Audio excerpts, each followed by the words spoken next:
Coffee time, yes please. Slightly different question today. Why bother reading bits like this in the Bible? They seem to have no significance to us today. And what do you think? What does this passage say to us? There's a link in the description below to the text. So why not pause the video and read this next bit of 1 Thessalonians and ask that question. Just make sure to come back afterwards. Yes, do please, that'd be great. For those of you who haven't met me yet, my name is Aaron. This is Steve. Steve, can you introduce yourself? Hi Steve. Hi Steve. We are working our way through the Bible book of 1 Thessalonians and we are loving it. We're looking at how to help people out in hard times. So chapter 3 verse 1 says this. So when we could stand it no longer, we thought it best to be left by ourselves in Athens. We sent Timothy, who is our brother and co-worker in God's service, in spreading the gospel of Christ to strengthen and encourage you in your faith, so that no one would be unsettled by these trials. For you know quite well that we are destined for them. In fact, when we were with you, we kept telling you that we would be persecuted, and it turned out that way, as you well know. For this reason, when I could stand it no longer, I sent to find out about your faith. I was afraid that in some way the tempter had tempted you and that our labours might have been in vain. First thing to note is that he did something that cost him. Did you see that in verse 1? He had to give something up to help their faith. There's a difference between simply messaging someone when they are down and actually going over and being with them for a weekend. That first one is easy. It shows that you care, but not really that much. The second means that you are choosing not to use your weekend for how you want it. It shows that you're willing to put them first. Care for them at personal cost to yourself. And that's what Paul is explaining here. He loved these guys, and so he sent Timothy, someone who was really close to Paul, to go and strengthen the church. So how do we help suffering Christians? Do something at personal cost to you. Application! Is there someone in your life at the moment that could use a bit of your time? Or maybe not just a bit. Maybe someone could use a lot of your time and they'd really appreciate it. So that's the first thing. Paul did something that cost him. Secondly, Paul expected trials. He says that they were destined for trials in verse 3. Have you ever felt guilty for having quite a comfortable life? I've been in talks and in Bible studies and things before, which have left me feeling really guilty that I am not suffering enough to be a Christian. Do you ever feel like that? Or maybe, I don't know, maybe that's just me. It's a healthy question to ask ourselves though. Are we hiding our Christianity away? Does it only make a difference to our thought life rather than our actions? But, and that needs to be a really big but, trials, temptations and hardships is not a constant, never-ending way of life as a Christian.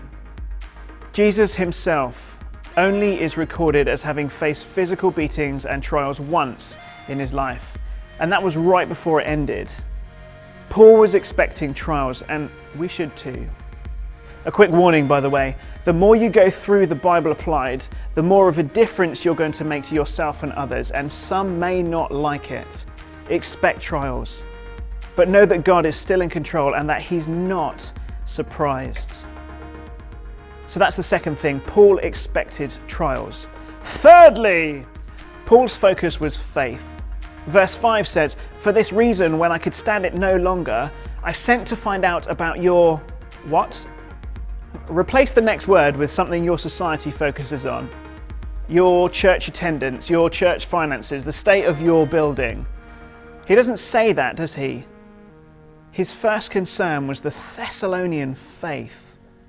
Ultimately, it doesn't matter what state your body is in when you meet Jesus. It really, really matters about your faith. The Bible is clear that those who choose not to have faith in Jesus will be sent away from him at the end of their physical life. Those that choose to have faith in Jesus to save them will live with him forever. Whether you are currently able-bodied or not, whether you are expecting a long life or a short life, Paul's priority was faith, and ours should be too. Application? Wait, before we go to that, what does Paul mean about his labours being in vain? Steve, you got any ideas? No. I think we need to go to the parable of the sower to answer that question. So why not, after this video, go have a read? How do we help suffering Christians? Paul gives us an example by giving something up, expecting hard times and focusing on faith. Do you know someone who could use your time, energy or money? Is there a Christian you know that are facing hard times for believing in Jesus? I wonder what you could do for them today.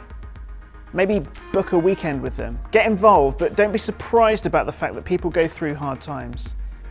Finally, focus on faith. When you're with them, you shouldn't be thinking only about helping the situation, but focus on faith too.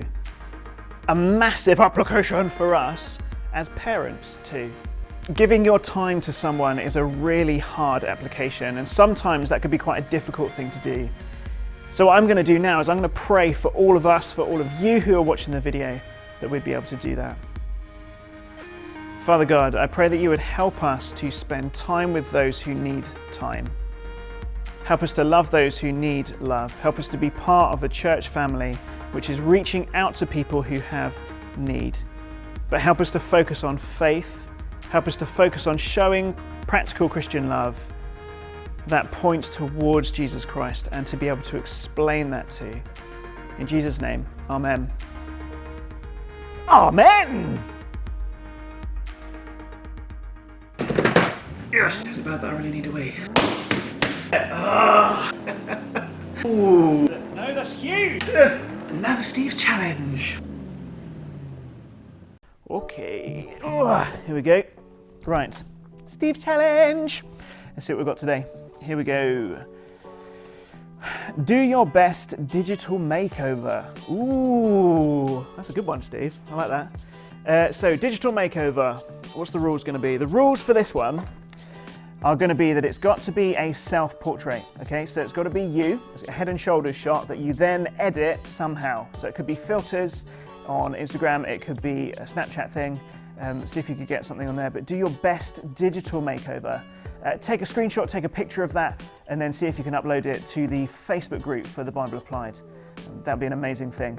I look forward to seeing all your digital makeovers here. If you want to see mine, then here it is. Ooh, I don't know, I'm quite proud of that. I look ridiculous. So if you think you can do better than that, which is unlikely because mine looks amazing, then upload yours to the Facebook group and we'll see what you've got. I look forward to seeing you in the next video.